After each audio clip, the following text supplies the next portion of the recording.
이맛 좁은 김정은 나라 망쳐먹을 관상. 아이 저놈 저 에미나이 움직이니까 어떻게 맞히네? 뭐 영화에서 보면 총알 막 피하고 막 이러는데 그거 다 뻥이고요. 총알은 이미 여기 날아와서 막 쭈장쭈장 하고 땅에 박히고 있는데 정말 간발의 차이로 총소리가 그 뒤로 나요. 따다당 따당따당따당 하면서. 네, 안녕하세요. 반갑습니다. 정하늘이고요. 고향은 북한의 함흥입니다. 그리고 2012년에 탈북을 했고요. 현재는 북시탈 유튜브 채널을 운영하고 있습니다. 반갑습니다. 선글라스요? 항상 어디 채널에 출연하던 항상 얘기를 하는데 제가 북시탈이라는 유튜브 채널을 운영하잖아요. 그래서 그 북시탈 의미가 좀 북에서 온 각시탈 이런 뜻인데 각시탈이라는 탈을 쓰고 이렇게 항상 출연을 했어요. 근데 각시탈을 쓰고 누가 예전에 좀 안 좋은 사례로 이렇게 방송을 진행하신 분이 계셨어가지고 선글라스 같은 것도 껴도 대안이 될 수 있겠다라는 구독자들의 그런 의견을 반영해가지고 선글라스로 대체를 하게 됐고요. 언젠가는 벗을 겁니다. 탈북을 제가 19살에 했습니다. 근데 지금 우리 한국에서 나이가 법적으로 바뀌었죠. 만 나이로. 그러면 그때 제가 만 나이로 하면 17살에 탈북을 한 걸로 되죠. 네, 탈북하기 전에 보시다시피 저는 북한군 군인이었고요. 군에 입대하기 전에는 축구 선수였습니다. 그래서 16살까지 축구를 했었고요. 그리고 사이어 체육단으로 가는 게 꿈이었고요. 안타깝게도 실패해서 군대로 입대하게 됐습니다. 그래서 제가 나왔던 지역은 최전방에서 군 생활을 하는 거였고 경계 근무를 서는 거였습니다. 혹시 그때 너무 제가 뒤늦게 깨달았는데 그때 제가 축구를 하고 싶었던 이유가 비행기를 타고 해외로 이렇게 나가는 것도 좀 있었고요. 그리고 어릴 적에 이렇게 보니까 비행기가 날아다니는 게 너무 신기하더라고요. 그래서 어머니한테 저 비행기는 어떻게 하면 탈 수 있냐라고 했더니 어머니가 유명한 스포츠 스타가 되거나 아니면 예술인이 되거나 그리고 또 외교관이 되면 탈 수 있다라고 해가지고 그래서 그때 제가 그러면 유명한 축구 선수가 돼야 되겠다라고 해서 축구를 시작하게 됐는데 아무래도 이제 북한도 국가대표가 되려면 백도 있어야 되고요. 실력도 있어야 되고요. 그리고 난다긴다는 신동들이 정말 많아요. 근데 그런 사람들도 결국에는 국가대표가 되기가 힘듭니다. 왜냐면 백이 없으면 결국에는 그게 다 밀려나기 때문에 그걸 제가 너무 뒤늦은 나이에 깨닫긴 했지만 그때는 이미 돌이킬 수 없는 나이였고 그래서 저는 어쩔 수 없이 탈락을 하게 됐죠. 그래서 실패를 하게 됐습니다. 거리가 불과 2km, 가깝게는 직선거리로 하면 한 1.5km, 그리고 정말 가까운 데는 250m가 되는 데도 있어요. 물론 저희 부대는 아니었고요. 그리고 그러다 보니까 한국의 대낮같이 밝은 불빛도 밤이 되면 볼 수 있었고요. 낮이 되면은 수림이 무성한 대한민국의 산을 제 눈으로 직접 볼 수가 있었고 평화의 마을이라고 하는 곳이 있어요. 한국에서 만들어 놓은 곳. 그곳에서 이렇게 사람들이 나와서 농장원들이 모르겠어요. 농장원들인지는 모르겠지만 나와서 뭐 농사일을 하니까 농사일을 하시는 분들도 봤었고요. 그리고 가끔 밤이 되면 차들이 이렇게 가끔 왔다 갔다 하는 것도 보여요. 불빛이 이렇게 보이기도 하고 정말 유심히 봤을 때 대성동에 있는 자유의 마을에서 밤에 TV를 보는 그게 보이는 거예요. 그게 진짜 맑은 날에는요 TV를 이렇게 보면 창가에 화면이 탁탁 바뀌는 게 보여요. 선명하지는 않지만 정말 집중해서 보면 보입니다. 그래서 그걸 보면서 저기에 사람들이 실제로 살고 있구나라는 걸 그때 조금 깨닫게 됐었던 것 같고 저게 결국에는 거짓 선전이 아니고 뻥이 아니구나라는 걸 그때 조금 깨닫게 됐던 것 같습니다. 물론 저게 사람은 없고 그냥 TV만 틀어놓는 거 아니야 라는 생각도 하긴 했지만 그 정도로 막 이렇게 디테일하게 거짓말을 하지는 않을 거다라는 생각이 그때 좀 들어서 한국에 대해서 조금 환상을 갖게 되는 그런 계기가 아니었나라는 생각이 좀 듭니다. 전단지 같은 걸 많이 보내니까 전단지에 다양한 내용들이 있었고요. 한국이 경제력이 세계 10위에 손꼽힌다라는 그거는 조금 살짝 좀 안 믿어지더라고요. 잘 산다는 건 알고 있지만 세계의 나라가 얼마나 많은데 10손가락 안에 꼽힌다고? 요거는 살짝 좀 뻥이 좀 심한 것 같다라는 생각이 들었고 일단 10위는 거짓말인 것 같고 잘 사는 건 맞다 요 정도로 생각을 하고 있었던 것 같습니다. 그리고 김일성, 김정일에 대한 이런 비방 증상적인 전단지도 많이 날아와요. 그때 당시에는 그런 걸 보면서 좀 안 믿겨졌습니다. 이건 좀 거짓말이다 라는 생각을 좀 많이 했던 것 같습니다. 김정은을 욕하는 내용이었는데요. 너무 충격적이었어요. 이맛 좁은 김정은 나라 망쳐먹을 관상이라고 이렇게 사진이 와 있고요. 김정은의 관상을 이렇게 다 분석한 전단지였어요. 근데 그걸 보고 진짜 충격받았어요. 어떻게 이렇게 최고사령관한테 이렇게 우리의 위대한 수령한테 하면서 지금 하는 얘기가 아니고 그때 얘기입니다. 오해하지들 마시고 또. 그래서 그때 그걸 보고 되게 너무 충격적이었고 어떻게 이런 말을 서슴없이 할 수가 있지? 그러면서 그때 조금 충격이었고요. 그리고 신선했던 거는 그런 거였던 것 같아요. 조선인민군 민경군이요. 당신들이 바라보고 있는 우리 대한민국은 전력 자원이 풍부하여 수림이 무성하며 경제적으로 세계 10위 안에 손꼽히는 경제 강국이다. 이런 내용이었는데 그게 되게 신선했던 이유가 제가 보고 있는 사실들이기 때문에 제 눈으로 직접 확인이 가능한 부분이었기 때문에 그런 부분은 진짜 믿어졌어요. 이건 거짓말 아니잖아? 그게 좀 신선했던 것 같고 나머지는 좀 쇼킹했죠.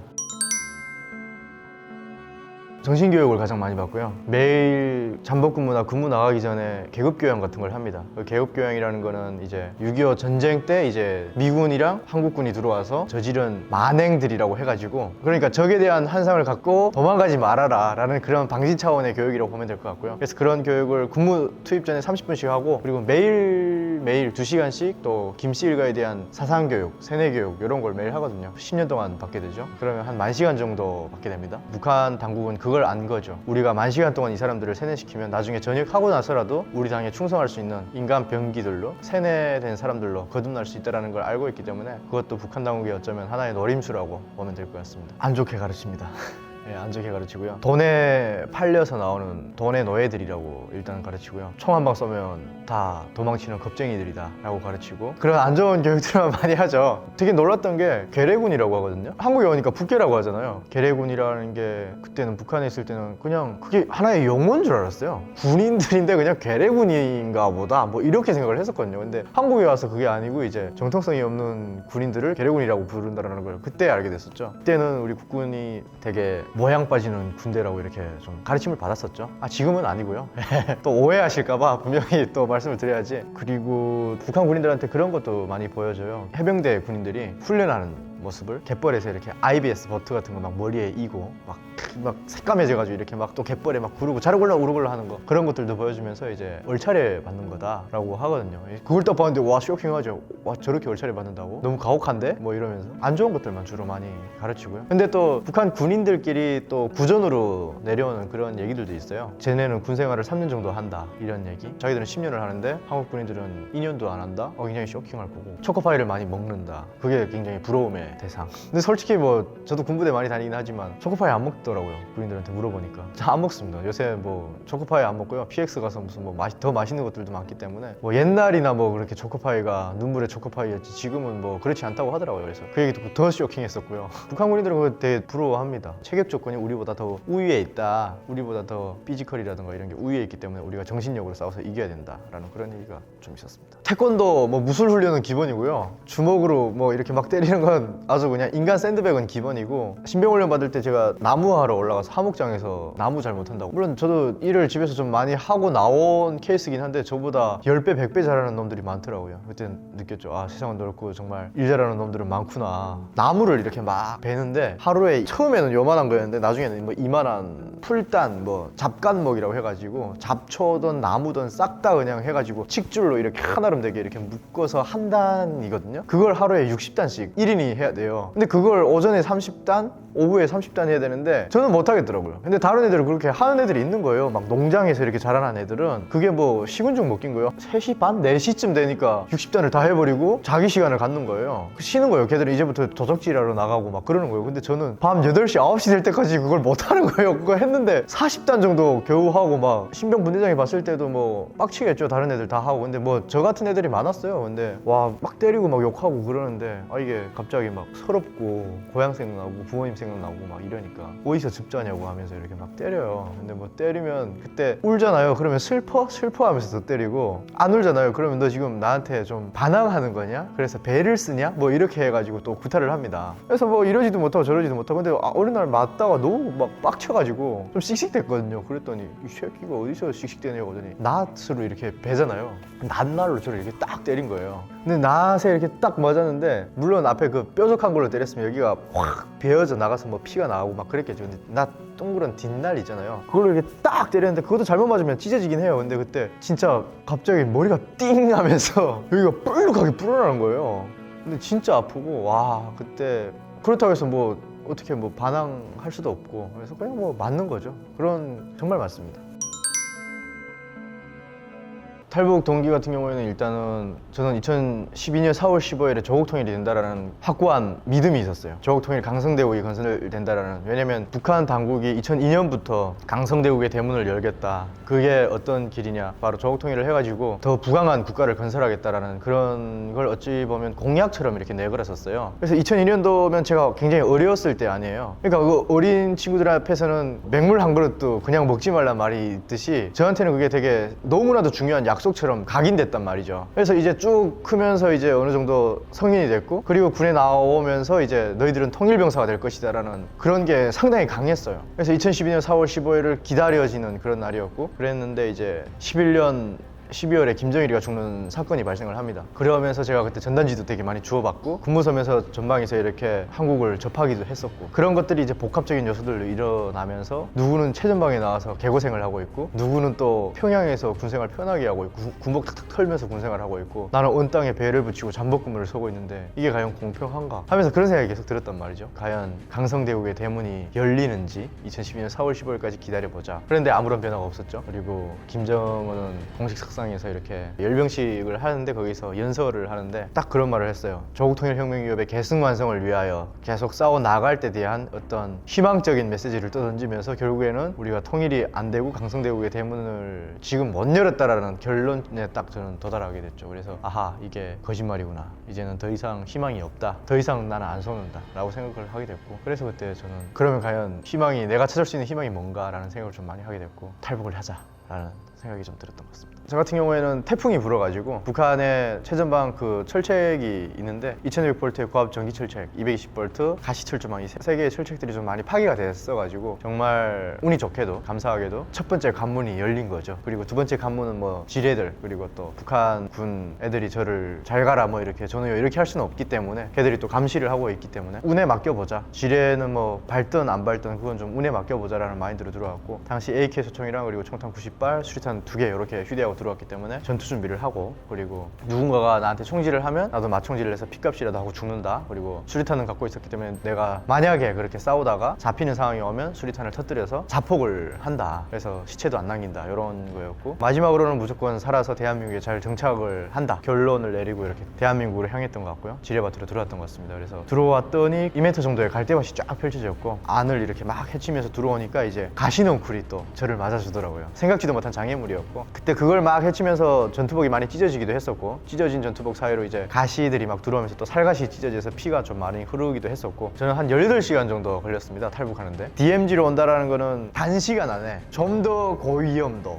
라고 보면 될 것 같아요. 막 헤치면서 내려오는데 어디에 지뢰가 있는지 모르니까 한 걸음 내려오고 한 30분 숨어 있고, 한 두 걸음 내려오고 밑을 살피고 뭐 사주 경계하면서 막 이러면서 내려오다 보니까 좀 오랜 시간이 걸렸던 것 같아요. 그래서 한 2시간 동안 제가 한 100m 내려왔나? 200m 내려왔나? 한 300m쯤 왔을 땐가 북한 군인들한테 발견되기도 했었고요. 북한 군인들이 저한테 AK 총탄 12발을 머리 1m 위로 날리기도 했었고, 물론 그게 갈대밭이 없었으면 아마 맞았을 수도 있어요. 이 얘기를 하니까 그 얘기를 하더라고요. 북한 군인들이 AK 소총이 잘 안 맞는다라는 얘기도 있고, 아니면 뭐 조준율이 떨어진다 뭐 이런 것도 있는데, 뭐 맞는 말이기도 합니다. 근데 사례를 어청선 씨가 판문점으로 넘어올 때 그때 이렇게 사례를 들어서 얘기를 하던데, 저를 사격한 애들은 서서 이렇게 정조준 사격을 한 거고, 어청선 씨가 내려올 때는 얘들이 막 뛰어다니면서 막 무빙 사격을 한 거예요. 무빙 사격을 북한에서 잘 안 합니다. 그냥 엎드려서 사격만 하지, 그리고 서 있는 간역만 많이 쏘기 때문에 그 사랑에 불차게 그런 드립이 나오더라고요. 아이 저놈 저 애미나이 움직이니까 어떻게 맞히네 하면서 막 이런 드립이 나오던데,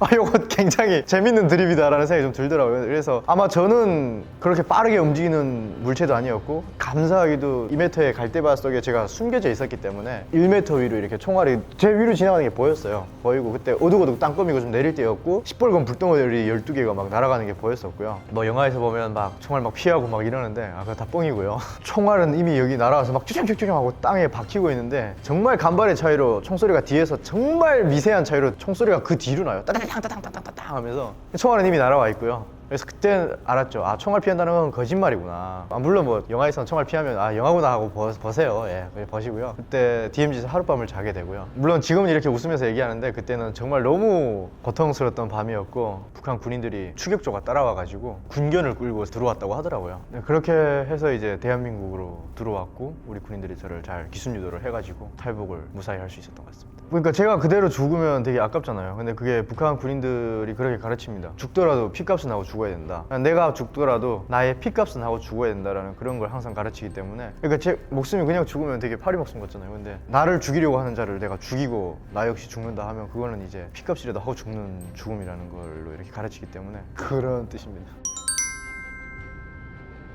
딱 들어왔을 때 이제 살았다라는 안도의 한숨이 좀 나왔고 1차적으로 위협적인 상황에서 이제 제가 벗어났잖아요. 그래서 그게 되게 안도의 한숨이 그때 나왔고 이제 뭐 여기서 죽든 말든 여기는 이제 여기서 이제 해볼 일이다 라는 그런 생각이 좀 들면서 군인들이 너무 막 비상이 걸려가지고 정신이 없는 거예요. 막 진돗개가 발령돼가지고 난리가 났더라고요. 그래서 저도 정신이 없었고 그리고 군인들을 보면서 피지컬이 되게 엄청 다 좋은 거예요. 제가 그때 몸무게가 43kg였거든요. 군인들 몸을 보니까 막 2배, 3배씩 막 되고 그런 걸 보면서 조금 충격적이었죠. 아 역시 이건 맞는 말이었구나. 피지컬이 좋다는 말이 맞는 말이었구나. 군인들이 입고 있는 전투복이라든가 그리고 군화, 전투화. 북한의 전투화는 지하족이라고 해서 고무를 두르고 천이 있는 신발이거든요. 전부 다 전투화, 군화를 신고 있는 거예요. 그래서 그걸 보면서 조금 안 믿겨졌어요. 야 이걸 어떻게 전부 다 군화를 신고 있지? 내가 지금 왔으니까 이거 좀 보여주기 식으로 이렇게 신고 나온 거 아니야? 이런 생각도 들었고 그런 걸 신으려면 북한의 군인들은 좀 10년 정도 군 생활을 해야 이제 자기 사비로 이렇게 신을 수 있고 조사관이 거짓말하면 북한으로 보내버린다 라는 그런 얘기가 있었는데 너무 좀 개빡치네요 진짜. 전 진짜 그게 진짜인 줄 알았거든요. 지금 생각하면 진짜 화가 나는데 근데 그분은 그냥 농담으로 했어요. 나중에 현장 조사라고 해서 제가 넘어왔던 데로 같이 갔었거든요. 근데 그분들이 되게 짓궂게 너 지금 북한으로 가는 거야 이러면서 지금 막 장난을 치셔가지고 와 근데 그때 배신감이 장난 아니었어요. 제가 이 새끼들 결국에는 비밀 다 빼먹고 이제 다시 돌려보낸다 이거지 막 이런 생각이 들었고 차에 진짜 태우는 거예요.